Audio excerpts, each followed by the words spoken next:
Pedestrian vehicle crashes are responsible for more than a third of all traffic-related fatalities and injuries worldwide. Many crashes involving pedestrians occur in urban areas where cars drive at relatively low speeds. Euro NCAP uses standardized tests that simulate the most common pedestrian vehicle crashes to assess the level of pedestrian safety. So tests are done at 40 kilometers per hour, and that represents what's happened in case of an impact of pedestrian with a car in the city. With the inclusion of the pedestrian score into the overall rating, Euro NCAP has encouraged improvement of pedestrian protection.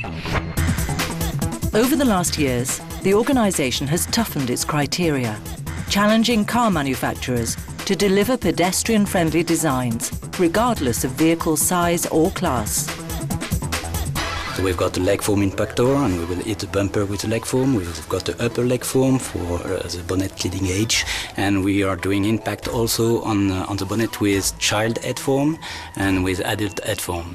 Smooth body surfaces, clearance to stiff underlying structures, and energy-absorbing bumpers are some vehicle characteristics that can help protect pedestrians in the event of an impact. Dynamically raised bonnets and windscreen airbags are being developed for improved pedestrian protection.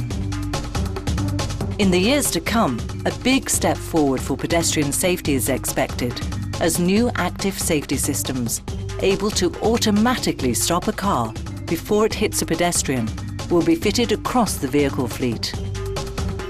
AEB systems use a number of sensors fitted around the vehicle that can sense the environment around them and either warn on behalf of the driver or even intervene by applying the brakes to avoid or mitigate a crash.